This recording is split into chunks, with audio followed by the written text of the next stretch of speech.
Le Forum Waouh, c'est un week-end forme d'apéritif, un petit peu, qui est sur 2 jours. Donc, on va essayer de très rapidement vous en parler. Mais un Forum Waouh, c'est beaucoup plus complet que ce qu'on va vous donner pendant 1 heure et demie.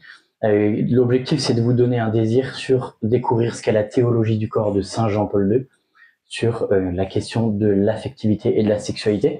C'est un week-end, c'est quand même très court, et la théologie du corps, c'est quand même un monument, une révolution dans l'Église qui nécessite un changement d'état d'esprit, qui change vraiment l'idée, et sur un week-end où vous avez tout un tas de questions-réponses. Donc si vous avez l'occasion d'en vivre, tant mieux. Et on va vous en donner des petites bribes à notre humble échelle sur ce qu'est ce forum très complet. Et qui donne aussi des réponses à tout un tas de choses aussi, des questions de sens, d'existence, comment connaître le bonheur, le sens de la différence sexuelle entre l'homme et la femme, et qu'est-ce que dit exactement l'Église dans le plan de Dieu entre l'homme, la femme, la sexualité et l'affectivité. Donc nous sommes là pour représenter une partie du Forum Waouh à notre échelle. Donc, à l'issue du forum, on nous a proposé de témoigner pour cette session. Soyez indulgents parce que c'est la première fois, donc on a un peu stress quand même. On n'est pas théologien, on n'est pas bibliste, on n'est pas expert. On est là parce que on a été touché aussi par Jésus, et notamment dans tout le cheminement de notre corps et de notre couple. Donc, on va essayer, à travers notre témoignage, de vous donner du coup des pistes de réflexion sur la théologie du corps. Et avant de commencer, on tient à vous demander pardon par avance, parce que c'est un sujet qui touche à l'intime, et on aura sûrement des propos blessants, maladroits, où certains vont pouvoir se sentir jugés. C'est pas du tout notre objectif. On est imparfait comme vous, on est des galériens de l'amour, et notre cœur, c'est seulement de vouloir grandir plus dans la vérité, dans la beauté et dans la bonté de Dieu, dans ce chemin que l'Église et que Dieu prévoit pour nous. Donc, comment va s'organiser ce temps en 5 temps? On va parler premièrement de la vie affective, donner quelques gros mots sur le beau projet de Dieu pour l'amour humain, qui est quand même la grosse partie, hein, clairement. Et par le Christ, on va aborder le fait qu'on est tous appelés à aimer en vérité. Et concrètement, ça dit quoi sur le terrain? Parce que la théorie, c'est bien beau, mais sur le terrain, comment ça se passe? Et à l'issue, on vous proposera un petit temps d'atelier. C'est un gros morceau, donc il y aura une petite pause technique pour certains au bout de 40-45 minutes. Voilà. N'hésitez pas à prendre votre Bible, parce que s'il y en a qui l'ont version papier ou autre, parce qu'on va s'appuyer aussi de la parole. Donc premièrement,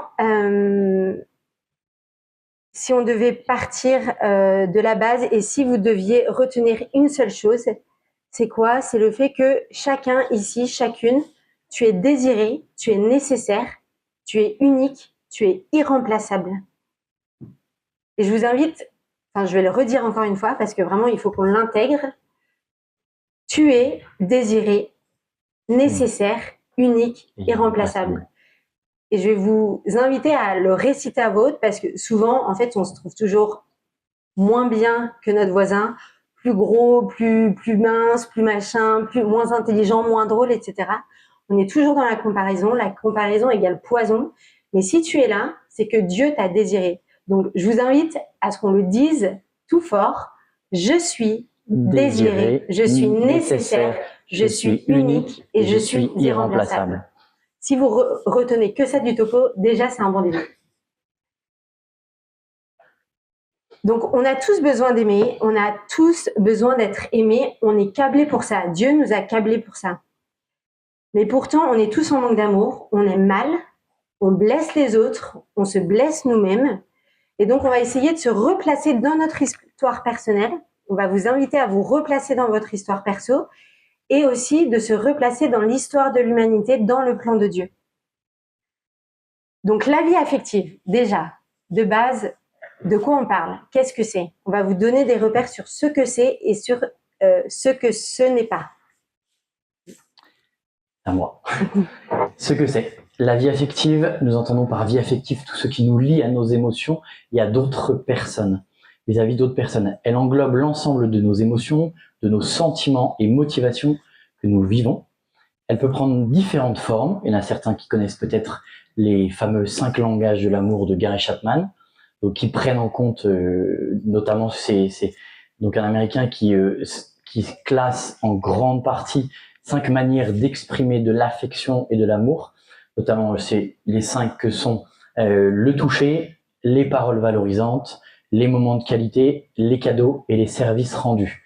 Donc, il en regroupe 5, mais il y en a d'autres aussi. Il peut y avoir le regard, il peut y avoir d'autres choses qui existent, mais il en cite principalement 5. Le toucher, les paroles valorisantes, les moments de qualité, les cadeaux et les services rendus. Donc, autant les recevoir que les donner. Donc, si ça vous intéresse de creuser sur cette question-là, ça s'appelle les 5 langages de l'amour de Gary Chapman. Et la vie affective, elle englobe différentes choses. Elle englobe notre vie familiale, notre vie amicale, notre vie, s'il y en a qui bossent déjà, notre vie professionnelle, notre vie étudiante, s'il y en a qui sont encore étudiants, et notre vie amoureuse. En fait, à partir du moment où on interagit et qu'on a de l'affect, surtout dans notre société encore plus aujourd'hui, même professionnellement, on commence à osciller de plus en plus de liens d'affection avec nos collègues, dans le milieu du travail aussi. Donc, c'est aussi cette dimension-là, donc qui est une dimension qui est importante d'avoir ajustée et à sa juste place. Notre vie affective et sentimentale en dit aussi beaucoup sur nous. Elle exprime notre manière d'interagir les uns avec les autres, de comprendre nos différences aussi dans la manière d'interagir. Et elle permet aussi de voir si on est en capacité de savoir gérer ou non nos émotions. Je parle en connaissance parce que je suis CPE, donc je travaille en particulier aussi sur la gestion des émotions chez les adolescents. Une grosse problématique, mais qui fait qu'aussi chez les adultes, parfois, on a aussi toujours des difficultés à savoir les gérer, en partie aussi. Hein. Donc c'est toute une grosse question, mais qui peut entraîner aussi parfois cette difficulté à gérer son émotion et le sentiment qu'on peut recevoir. Ça peut entraîner aussi des choses parfois difficiles, des angoisses, des dépressions, scarification pour des plus jeunes, mais ce qui peut arriver des souffrances et des choses difficiles sur son propre corps parce qu'intérieurement on ne sait pas forcément exprimer, on ne sait pas dire ce qu'on ressent et comment on le ressent à l'intérieur de soi. Et dans la question de l'affectivité sur nos relations, il est important aussi de savoir aussi que dans les relations qu'on a les uns avec les autres, dans les domaines dont on a parlé, professionnel, amical, familial ou autre, il y a parfois aussi un degré qui est différent, c'est-à-dire que dans une relation qu'on a l'un avec l'autre, parfois on a une attente plus forte que l'autre n'a pas forcément, et donc du coup on met une attente plus importante vis-à-vis d'une autre personne dans la relation qu'on peut avoir les uns avec les autres. Typiquement des gens qui ça peut arriver, vous estimez une personne énormément pour ce qu'elle est, pour ce qu'elle a fait, pour ce qu'elle est, vous attendez beaucoup de cette personne et en échange elle vous rend peu.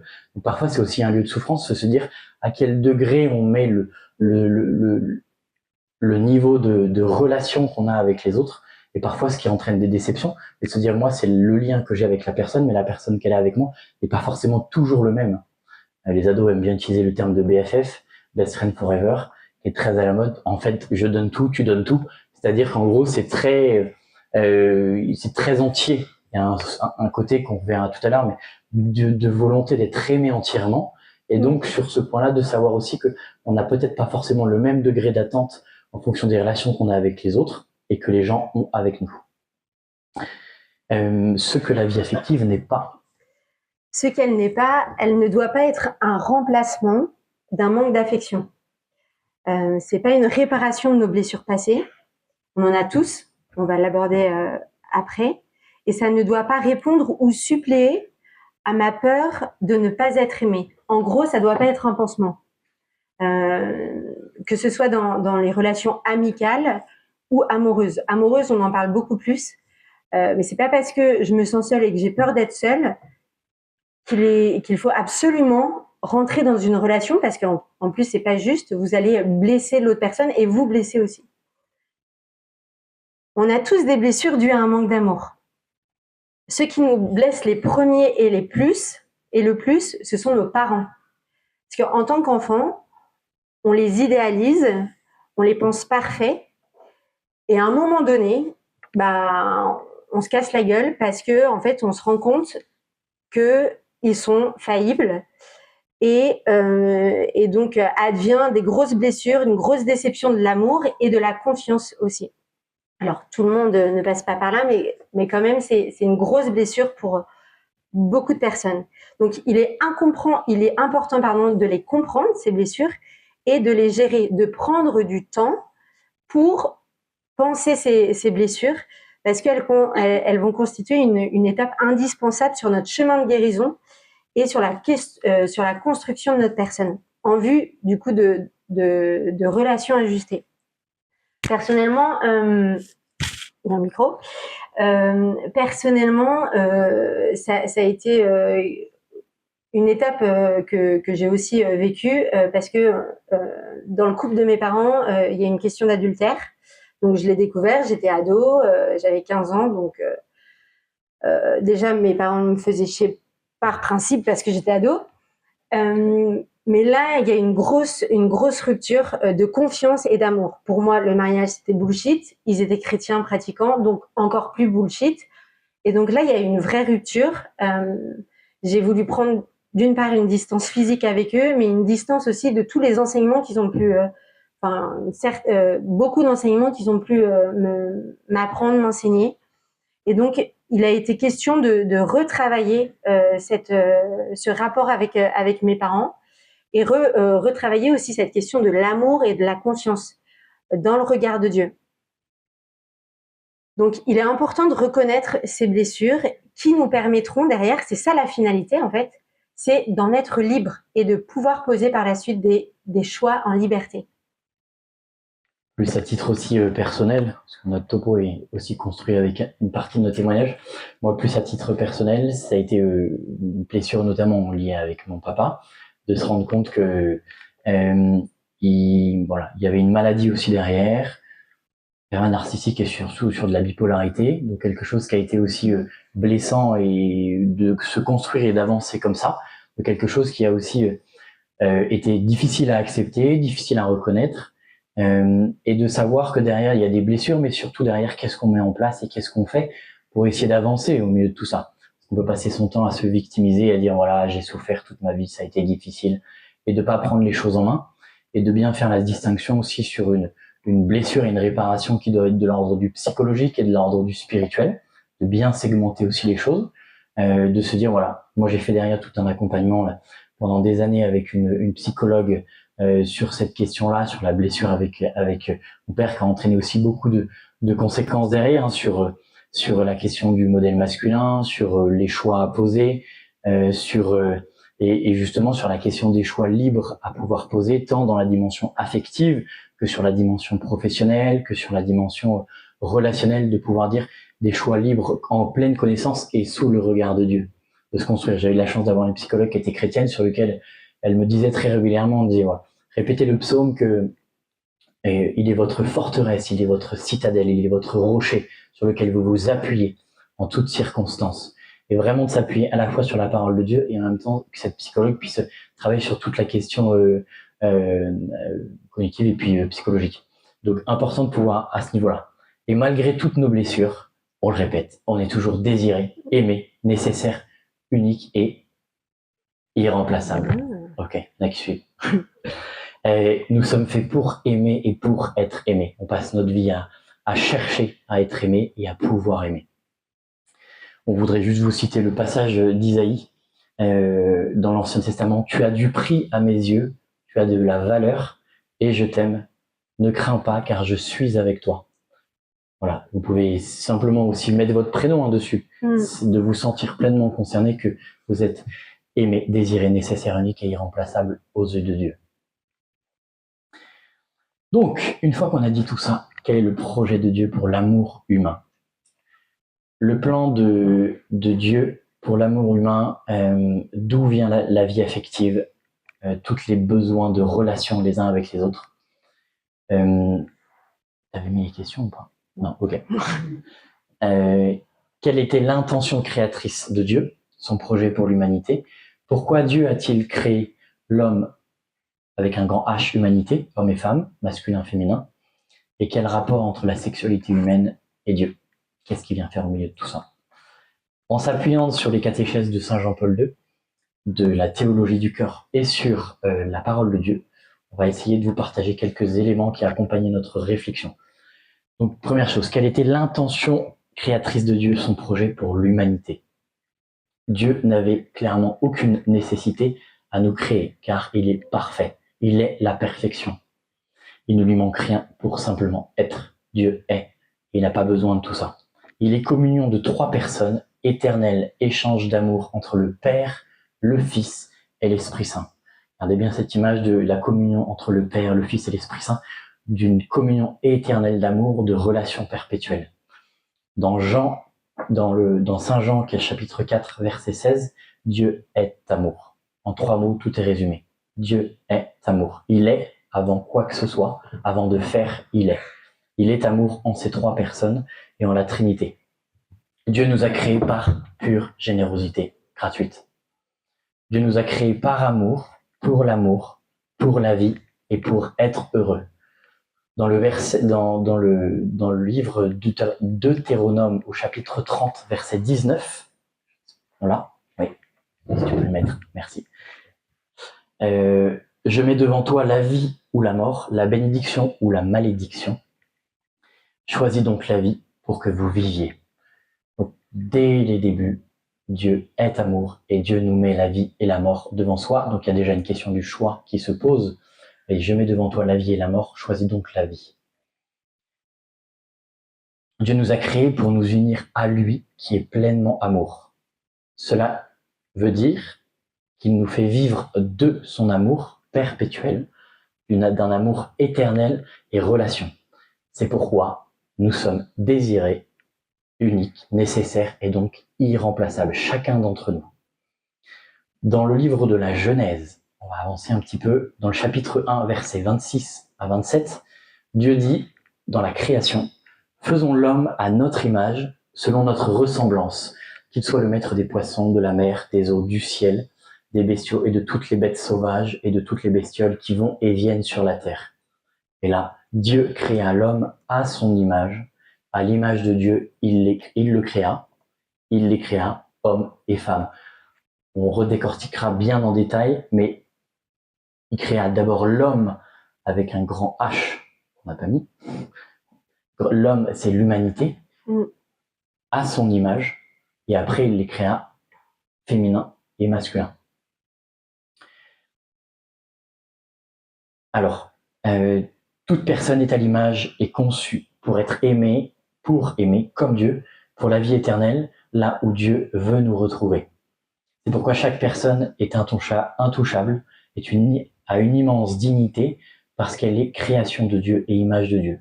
Éternelle relation entre le Père, le Fils et l'Esprit Saint. Pourquoi Dieu a créé l'homme, l'humanité, homme et femme, masculin, féminin? Pour rappel, la Genèse, c'est pas un texte historique. Donc tout ce qui est dit ne s'est pas passé exactement comme ça. Le but, c'est de nous dire quelque chose qui est en revanche profondément vrai, mais ça s'est pas vraiment passé comme ça. Si vous voulez avoir plus d'informations, allez voir des religieux et des religieuses qui sont ici présentes ou des prêtres. Ouais. Comme ça, on se focalise pas non plus que sur ce propos. Donc à l'origine, comme on l'a repris dans Genèse 1, 26, 27, Dieu dit « Faisons l'homme à notre image, selon notre ressemblance. Dieu créa l'homme à son image. À l'image de Dieu, il les créa hommes et femmes. » Dieu nous a donné un corps sexué, qui dit cet appel inscrit en nous pour nous donner totalement, comme Dieu se donne dans les 3 personnes, et pour réaliser notre vocation à être communion trinitaire de la Trinité. Dans Genèse 2, chapitre 20, il est dit « Je ne trouve » c'est Adam qui parle. Adam dit « Je ne trouve pas d'aide semblable à moi ». Adam découvre, c'est le passage où Dieu dit à Adam « Nomme les bêtes, nomme la création ». Voilà, merci. Nomme la création, et en fait, à la fin de ce passage-là, Adam ne trouve pas, comme il dit, d'aide semblable à lui. Donc cet appel inscrit à lui en lui, à se donner pleinement en vue de la communion, il ne la trouve pas. Il ne la trouve pas parce que c'est bien par son corps sexué, parce qu'il est masculin, qu'il ne voit personne à qui il peut se donner et personne capable de recevoir son don et lui faire don de lui-même. Donc, quand Dieu crée uniquement Adam, ce don réciproque entre les deux personnes n'est pas encore possible. Et c'est alors que Dieu, le Créateur, fait tomber mystérieusement Adam dans un sommeil. Dans Genèse 2, 21, il est donc dit « Alors le Seigneur Dieu fit tomber… » Tu peux avancer. Je pense… T'inquiète, encore. C'est ça. Alors le Seigneur Dieu fit tomber sur lui un sommeil mystérieux et l'homme s'endormit. Donc le masculin s'endormit. Le Seigneur Dieu prit une de ses côtes, puis il referma la chair à sa place. Ce sommeil est un moment essentiel dans la création. Parce que lorsque Adam dort, il y a donc ce temps où la femme se reçoit, s'accueille en Dieu. C'est un moment tout particulier où Dieu et la femme sont juste tous les deux. C'est pas théologique ce que je vais vous dire, mais ça nous permettra seulement de comprendre quelque chose. C'est le temps où Ève s'accueille. Elle est seule avec Dieu, elle s'accueille dans le regard de Dieu. C'est parce qu'elle s'accueille dans le regard de Dieu, donc on l'a dit en préambule, Dieu nous désire, nous sommes uniques, irremplaçables, et dans la parole de Dieu, et notamment dans le psaume 138, il est question de merveille. Dieu nous a créés comme une merveille. Ève s'accueille comme belle, comme merveille, et c'est parce que Ève s'accueille comme merveille et comme belle que Adam alors pourra l'accueillir comme telle. Donc là, vous voyez le tableau, c'est le tableau de la création d'Ève de Paul Véronèse et qui illustre tellement bien ce dont on est en train de parler. On voit la délicatesse d'Ève aussi, mais de Dieu qui prépare Ève pour qu'elle puisse s'accueillir comme merveille, pour pouvoir se donner. Et c'est parce que, bon, je le redis, mais c'est parce que Ève s'accueille qu'au réveil d'Adam, on le verra après, c'est que lorsqu'Adam se réveillera, il pourra crier son exultation, son waouh, d'où le forum waouh, en s'accueillant donc Ève comme un dieu de don, un don de Dieu. Elle va pouvoir s'émerveiller de sa beauté et comprendre le sens de la masculinité et de la féminité comme complémentaires. Ce temps où Ève s'accueille, c'est un temps qui a été aussi important pour moi à vivre et à prendre, un temps pour m'accueillir de Dieu. Comme beaucoup de nanas ici, ça sera pas un scoop, j'ai du mal à aimer mon corps, j'ai du mal à aimer mon intelligence, ma psychologie, ce que je suis. En gros, je trouve toujours que tel ou tel pote est beaucoup plus canon, est beaucoup plus intelligente ou beaucoup plus drôle. Et donc, mon objectif, malgré tout, c'est quand même de me sentir bien, de me sentir… mon objectif de vie, c'est d'être heureuse. Et derrière ça, c'est d'être aimable, unique, désirée, nécessaire et irremplaçable. Avant ma conversion, mon référentiel était essentiellement le regard et l'avis que d'autres posaient sur moi ou posaient de manière générale dans l'ambiance générale, quoi. Et pour atteindre donc l'objectif de me sentir bien, d'être heureuse, aimable, etc., je pensais fermement qu'il fallait que j'adopte des standards très humains, c'est-à-dire pour avoir le regard des mecs, il fallait que je me sape, que je sois entre guillemets bonne, parce que en fait j'avais ce référentiel que quand un mec me disait t'es bonne, c'était le goal, quoi. Et donc, il fallait que je sois bien sapée, il fallait que, en gros, plus c'est moulant et mieux c'est. Enfin, et encore que. Et même, alors là, je parle dans le regard des mecs et dans une relation amoureuse, mais aussi dans une relation amicale, parce que mon goal aussi, c'était d'avoir un groupe de potes comme dans tous les films, il y a toujours les groupes des populaires au lycée. Et mon but était d'être dans ce groupe-là. Donc, il fallait que je sois fun. Il fallait que je séduise aussi, que je me raconte et même que je m'invente une vie, en fait, pour séduire aussi les autres amicalement, pour avoir des potes, quoi. Et donc, pour ça, j'ai dû abandonner aussi des choses qui me tenaient à cœur, des caractéristiques qui faisaient que j'étais moi-même, mais aussi en adopter d'autres.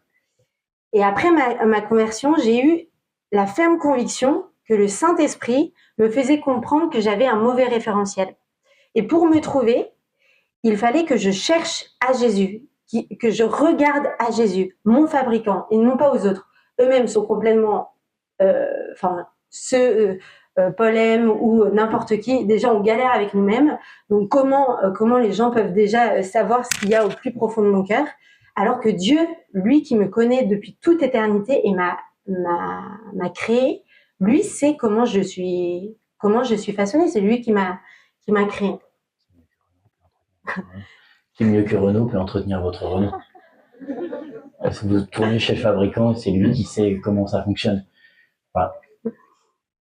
Un psaume qui m'a beaucoup plu, c'est le psaume 138. Peut-être qu'il est là. Et non. Psaume 138, versets 15 à 16. Mes os n'étaient pas cachés pour toi quand j'étais façonné dans le secret, modelé aux entrailles de la terre. J'étais encore inachevé, tu me voyais.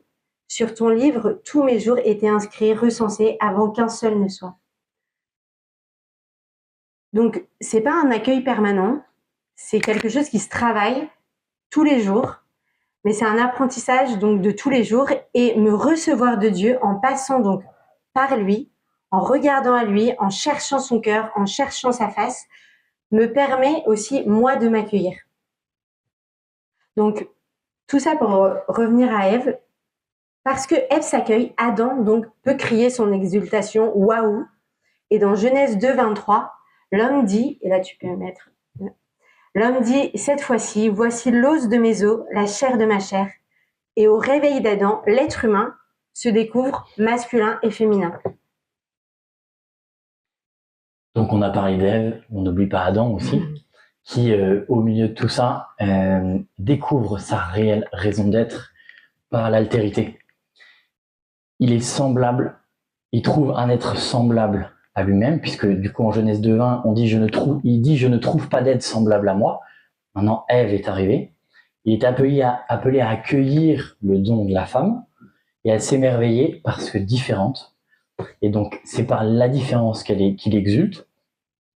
Être le gardien de la création et d'Ève également, et le gardien de la femme, il manifeste cet accueil dans le don de lui-même à la femme.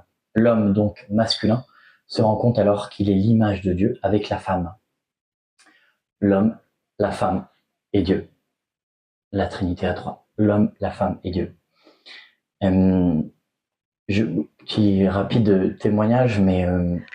En fait, quand Paul dit la femme, l'homme et Dieu, c'est la vocation du mariage chrétien. C'est ce à quoi, en tant que couple chrétien, par le mariage, on est appelé à vivre. Et en fait, c'est vrai que nous, les hommes, je parle plus de mon expérience personnelle, on a parfois aussi le sentiment de beaucoup plus exister de par l'altérité, de par l'autre. C'est vrai qu'on a un sentiment d'exister beaucoup plus. Moi, j'avais un sentiment beaucoup plus d'exister. J'ai grandi avec 3 sœurs.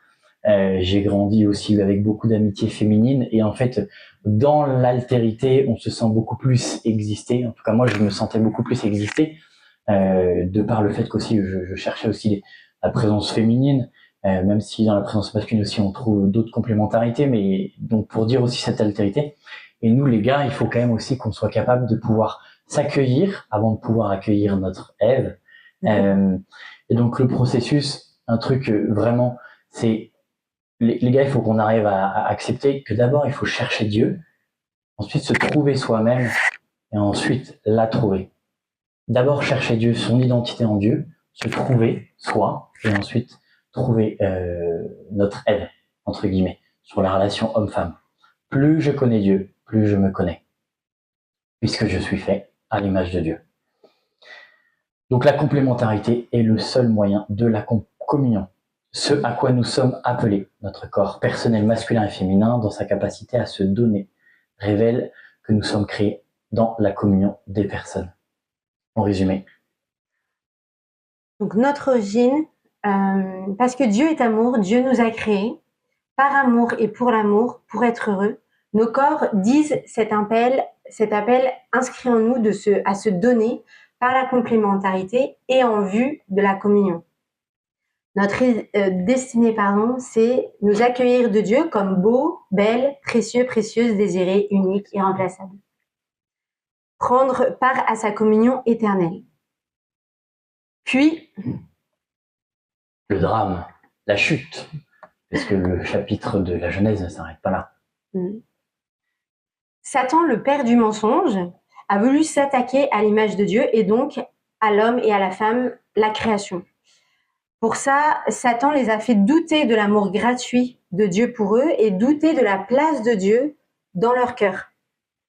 Dans Genèse 2, 23, il est dit « Dieu sait que le jour où vous mangerez » donc c'est Satan qui parle. « Dieu sait que le jour où vous en mangerez, vos yeux s'ouvriront et vous serez comme des dieux, connaissant le bien et le mal. » Bon, elle chute.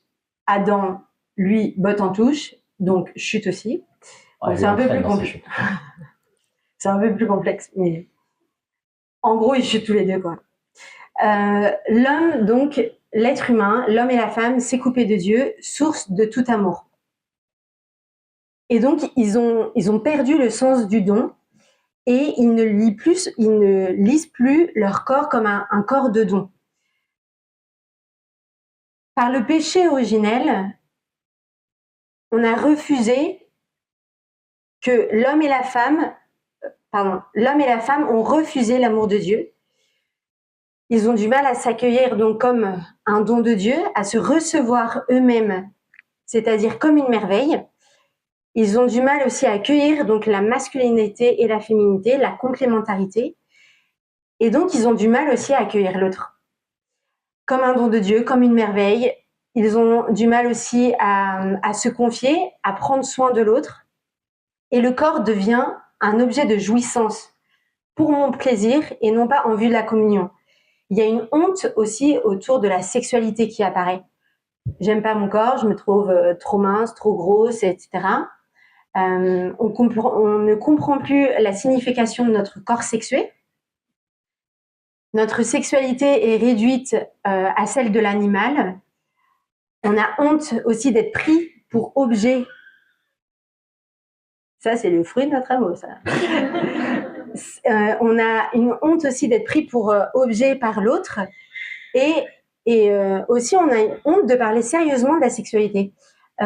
Souvent, on s'est rendu compte que quand on parle des sexualités, soit on est hyper gêné, donc on n'en parle pas profondément, soit on va faire des vannes à 2 balles, ou être trash.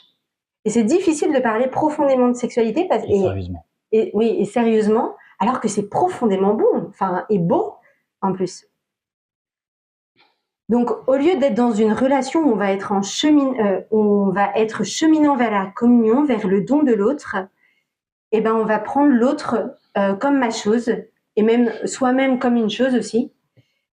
Et notre but, c'est d'atteindre juste notre propre intérêt, mais en plus, un intérêt qui est détourné. C'est assez tragique, non ?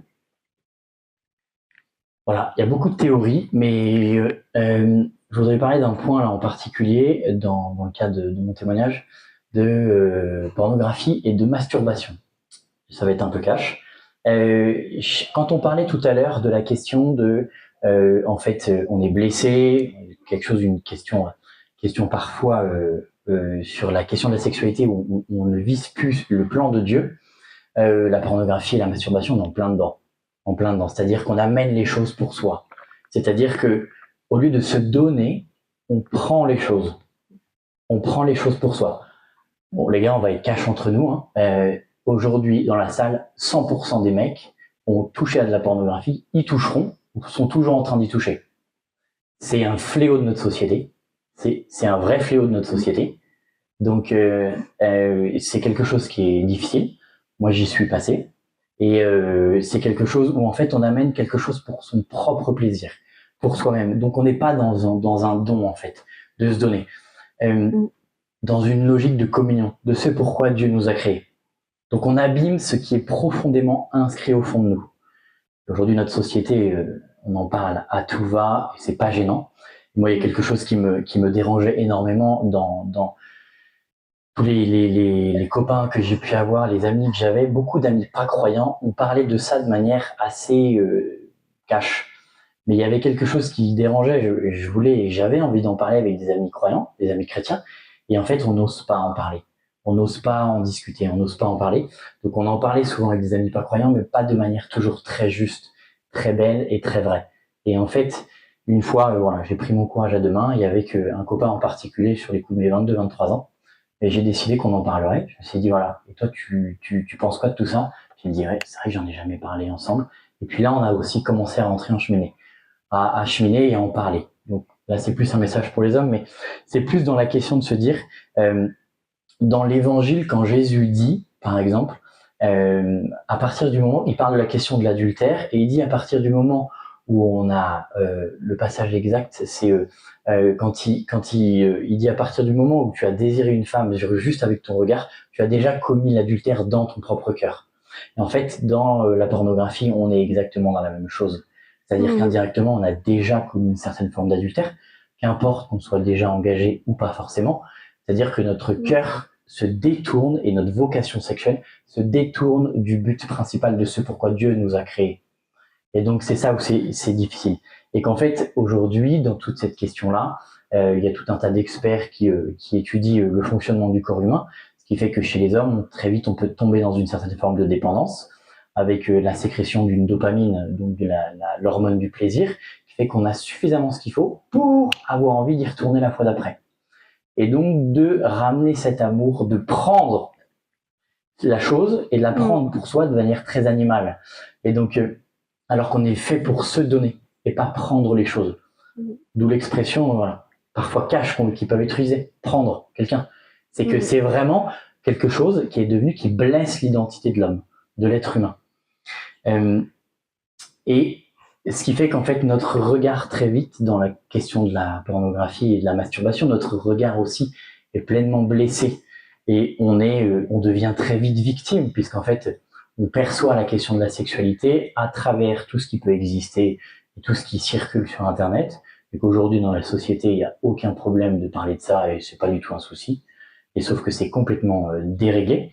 Mais, et qu'en fait, très vite, on en devient addict, consommateur. Et quand on est addict, ben, il faut se faire aider. Et donc, de se faire aider, il n'y a pas qu'une question aussi de libération spirituelle, il y a aussi une question psychologique, de se faire accompagner, de se faire aider et se libérer.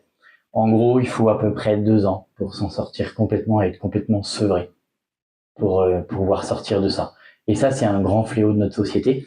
Dans le cadre, voilà, je fais une petite aparté, mais dans le cadre de mon travail, je travaille avec la brigade des mineurs de la police, et en fait, qui me disait qu'aujourd'hui, la moyenne nationale, c'est que des premiers téléphones portables, c'est autour du CE2, CM1, et que c'est une statistique, et que 3 semaines après le premier téléphone portable, c'est le premier film porno qui est visionné. Donc CE2, CM1, vous imaginez la violence de la chose. Et moi, je suis parti en voyage en Grèce avec des élèves l'année dernière, et je suis tombé sur ça avec des élèves. Donc après, c'est une question aussi à pouvoir aborder, mais en fait, c'est une question où, en fait, de plus en plus jeunes, on en est confronté. Et la chose que je dis aussi aux parents avec qui je travaille, je leur dis, plus vous parlerez tôt de cette question-là avec vos enfants, mieux ce sera. Si vous ne le faites pas, c'est Internet qui le fera. Si vous ne le faites pas, c'est Internet qui le fera. Donc, il faut être très honnête qu'aujourd'hui, les choses descendent et nous, on est des générations où on a été exposés, on l'est de plus en plus, c'est que on se dit, bon, c'est pas grave, c'est pas... Si, on rentre dans une certaine forme de dépendance et d'un regard biaisé par rapport à ça. Mais on parle de pornographie, mais il n'y a pas que ça. Alors, il y a pornographie pour les hommes, mais il y a aussi une croissance du porno et de la masturbation aussi féminine. Mais aussi, alors, petit aparté, bon, c'est un peu dans la continuité, mais donc il y a le porno qui est un gros truc, mais pour les filles, il y a aussi les films d'amour. Alors pourquoi les films d'amour? En soi, c'est pas mal, Mais tout dépend de ce qu'on en fait.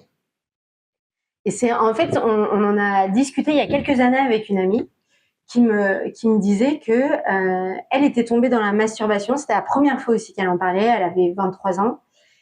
Et elle me disait qu'elle tombait, ça faisait depuis 16 ou 17 ans qu'elle était dans la masturbation, mais qu'elle se masturbait pas devant du porno, mais devant des films d'amour. Parce que, alors, si vous regardez des trucs comme dans les années 50 ou 60, où quand il se faisait un bisou, joue contre joue, donc ça va, je pense. Mais aujourd'hui, on n'est pas sur ça. On est sur des grosses scènes de sensualité, etc. Fantasme. Et ouais, du fantasme aussi beaucoup. Et donc, moi personnellement aussi, je me suis rendu compte avec certains films, en fait, je me nourrissais, je faisais avance rapide juste au moment où en fait le mec fait une grosse déclat à la nana. Donc clairement, moi, ça me fait kiffer comme jamais. Et en fait, je me nourrissais de ça, de ce type de film. Et en fait, j'en avais des fantasmes érotiques sur ces passages-là. Et en fait, même quand je regardais, j'objectivisais les acteurs. En fait, pour moi, mon mec devait être plutôt baraque, brun, bien typé, parce que c'était mon goal, quoi. Mes dieux changent.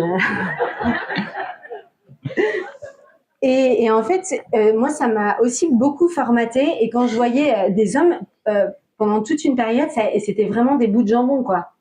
Et ça a été très dur. Ça a été tout un chemin aussi de guérison. Et ça a été aussi une période de souffrance parce que, en fait, c'était inscrit dans mon imaginaire.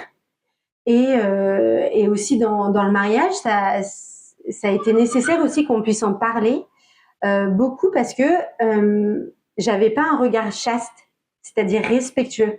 La chasteté, c'est le respect vis-à-vis d'une personne. Donc chasteté amicale, chasteté aussi dans le mariage.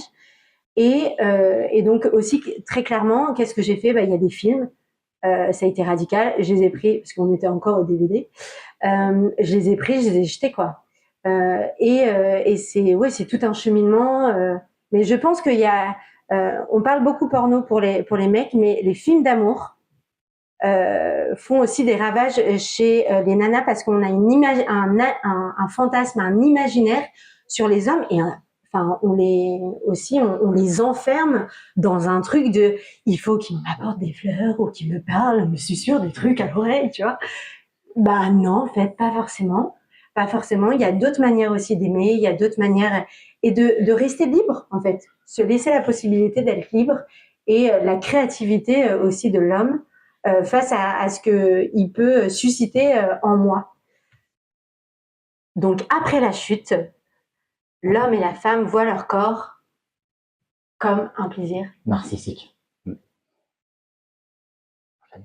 Et donc voilà. Donc sur cette question-là, l'harmonie entre les deux sexes peut devenir une zone de discorde, de division, de conflit, puisque au lieu de se donner, on prend les choses pour soi-même et on les ramène à soi. Encore plus dans une société comme la nôtre où on crée de plus en plus d'individualisation. Donc on prend les choses pour soi-même. Et on peut très vite, l'homme tant que la femme, autant, porter un regard concupiscent sur l'autre. C'est-à-dire, je vais le définir. C'est un regard qui exprime le désir de l'autre pour le prendre pour soi, pour son plaisir personnel. Seulement. C'est l'unique raison. Donc, le désir, par contre, attention, on met bien une vigilance aussi, sont bons et voulus par Dieu. Hein. Ça fait partie du plan de Dieu. C'est-à-dire que Dieu a voulu. Même si pendant un temps, l'Église a mis, pendant plusieurs siècles, une vigilance et a été assez négative sur la question de la sexualité, mais très honnêtement, la théologie du corps de Saint Jean-Paul II, c'est une bombe atomique sur la manière de revisiter la sexualité. C'est vraiment, si vous avez l'occasion, donc les forums Waouh insistent beaucoup sur cette question-là. Mais voilà, sur le fait que c'est quelque chose qui est voulu et vraiment souhaité par Dieu, mais que voilà, dans le péché, on est blessé et donc on arrive à une sexualité ou une affectivité qui peut être désordonnée et qui utilise l'autre pour soi-même au lieu de se donner.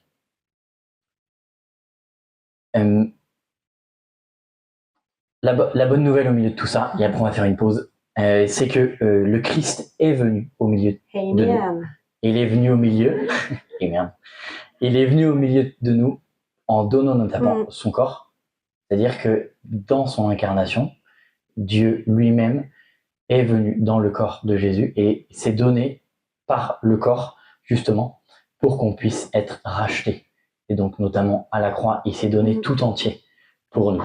Donc ça, c'est la bonne nouvelle. Et la suite, après la pause.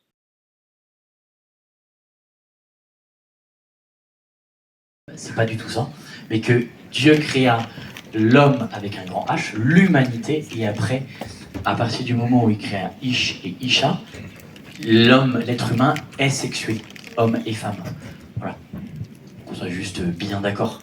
Il n'y a pas l'homme en premier et la femme après. Mais voilà. On n'est pas un second choix. Non. Donc, on va parler de cette partie où nous sommes tous appelés à aimer en vérité.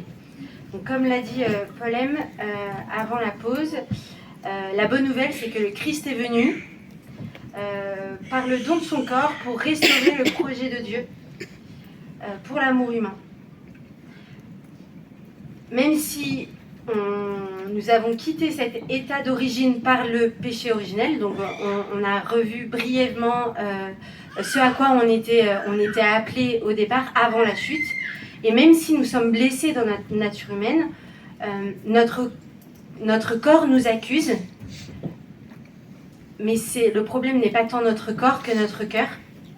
C'est notre cœur qui est blessé et qui ne sait plus aimer. Car l'homme s'est coupé de Dieu, source de tout amour. Donc la bonne nouvelle, c'est que notre corps, c'est le feu, quoi. Donc il faut accepter, il faut apprendre à l'aimer comme Dieu le voit, Au fond de nous, on a encore ce désir d'aimer et d'être aimé qui reste intact, qui reste tel quel, comme voulu par Dieu à l'origine. Dieu n'a pas permis que ce désir d'aimer donc soit atteint par le péché. Il reste comme un écho lointain au fond de nous.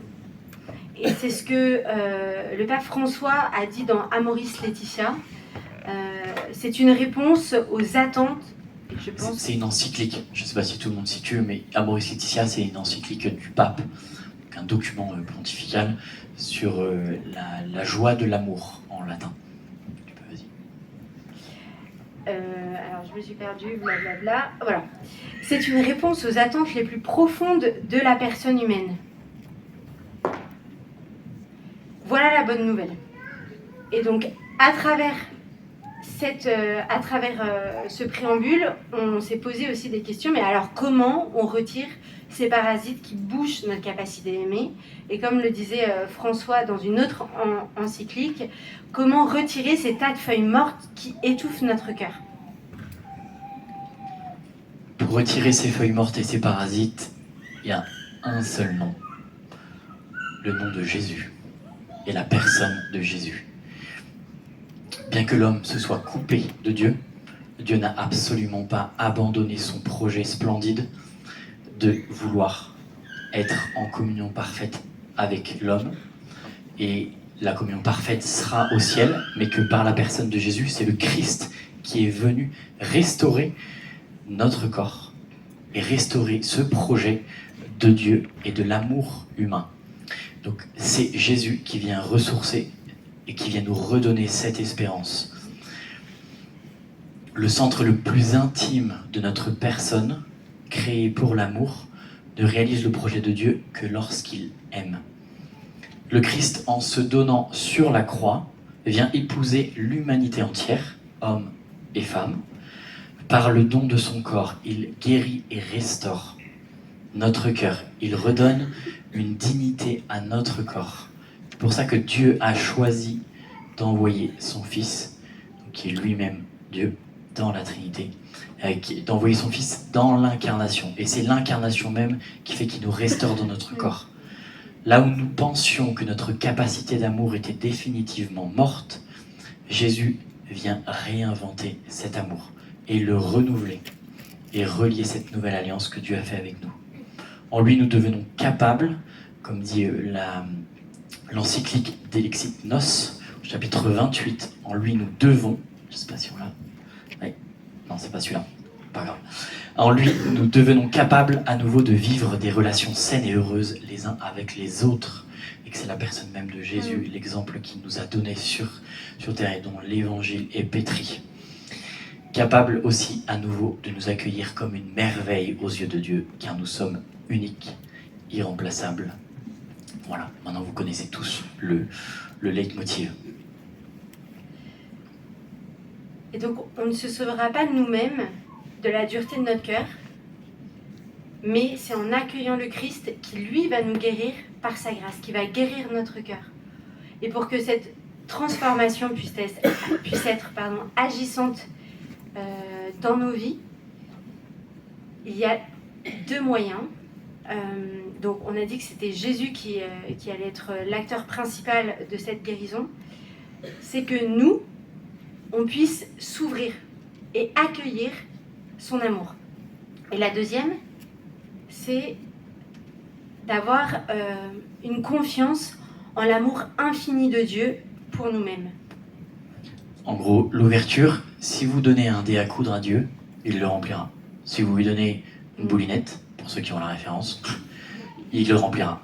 Si vous lui donnez une marmite, il la remplira. Si vous lui donnez un océan, il le remplira. Tout dépend de l'ouverture du cœur que vous voulez donner à Dieu. Et que parfois, moi le premier, on n'ouvre pas assez notre cœur. Et si vous lui donnez un dé à coudre, il le remplira. Si vous lui donnez un océan, il le remplira. Et l'amour de Dieu ne sera jamais... Il n'y a rien qui pourra contenir l'immensité de l'amour de Dieu, mais tout dépend de l'ouverture du cœur que l'on veut lui donner. L'ouverture du cœur, si vous lui donnez petit, vous lui donnez petit. Si vous lui donnez grand, donnez-lui grand. Et parce que aussi, Dieu ne va jamais forcer la porte de votre cœur. Il vous laisse complètement libre. Donc c'est vous qui ouvrez ou pas. Ou vous donnez en fonction de ce que vous pouvez donner, comme l'a dit Paul M. Et Dieu vous respecte infiniment et il ne transgressera jamais votre liberté.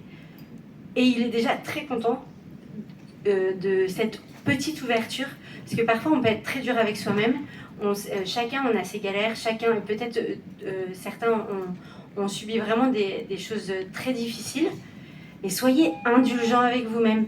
Dieu est indulgent avec vous en fonction de ce que vous avez vécu, en fonction de ce que vous portez. Donc, no stress, il y a toute la vie pour ça. On est voué pour aller jusqu'à la vie éternelle, entrer dans la vie éternelle, et la vie éternelle, elle commence maintenant. Donc, il faut se détendre aussi et être indulgent avec soi-même. Et la confiance aussi en son amour infini, c'est la deuxième condition. Et aussi, c'est pas parce qu'on a une pleine il n'est pas nécessaire d'avoir une pleine confiance en Dieu pour qu'il puisse agir. C'est comme l'histoire du dé à coudre. Il prend ce que vous pouvez donner, et au fur et à mesure, eh bien, ça va s'ouvrir, quoi. Mais soyez aussi indulgents si vous n'avez pas forcément confiance pleinement en Dieu. Vous donnez ce que vous pouvez et voilà, ça va s'ouvrir. Mais ce qui limite donc les effets de la puissance réparatrice et d'amour de Dieu en nous, c'est notre refus et notre indifférence envers lui. Et comme le disait le pape dans Delixit Nos, s'il ne trouve pas en moi confiance et ouverture, son amour se trouve privé de son prolongement dans ma vie, et je ne peux pas entendre son appel à le rendre présent dans le monde. Il est également dit, toujours dans cette encyclique d'Elixit Nos, l'amour du Christ est le seul à pouvoir nous libérer de cette fièvre où il n'y a plus de place pour un amour gratuit. Chacun de nous a le désir de l'amour et ne peut être comblé que par le Sacré-Cœur de Jésus. Et c'est ce que Jean-Paul II aussi a pu dire. L'homme de l'an 2000, j'ai pas la référence, hein. Bon, j'ai juste mis Jean-Paul II. Vous avez Internet. Mais l'homme de l'an 2000 a besoin du cœur du Christ pour connaître Dieu et se connaître lui-même. Il en a besoin pour construire la civilisation de l'amour. Et c'est quand même intéressant que cette année, les Gunel ont proposé, et Marie-Lise l'a dit en intro, ont proposé ce film extraordinaire que du Sacré-Cœur de Jésus, et que en fait ça a touché mais des gens, mais aussi très éloignés de l'Église, hein, mais c'est un truc de ouf. Donc c'est Jean-Paul II était aussi prophète quand il a pu dire aussi cette parole-là. Donc chacun de nous a le désir de l'amour et ne peut être comblé que par le Sacré-Cœur de Jésus, et il y trouvera consolation et la force nécessaire pour apaiser la quête de sa vie. Comme je vous l'ai partagé plus haut, avant ma conversion, mon référentiel de vie affective était basé sur des standards humains pour être aimé, nécessaire, etc. Et en fait, avant ma conversion, j'avais... donc pour être aimé, voilà, mon goal c'était d'être cool, que je sois un peu une référence aussi, etc. Donc ce que je pouvais voir, c'est que pour grandir dans cet objectif-là, d'être aimé, aimable, il fallait faire des expériences. Donc expériences sexuelles, parce que alors pas plus, parce que j'ai eu des expériences sexuelles, mais c'était d'expérimenter à droite à gauche quand même. Parce que comme ça, je vais être plus expérimentée, donc je saurai mieux ce que je veux, mieux ce que je vaux, mieux ce que les autres valent aussi. Et expérimenter aussi dans les drogues, parce que en fait, je ressentais dans tout ce qui était drogue une espèce d'inhibition, où j'avais cette impression que j'étais beaucoup plus moi-même, parce que j'avais zéro filtre. Et j'avais l'impression d'être heureuse, hein, j'avais pas de problème avec ça.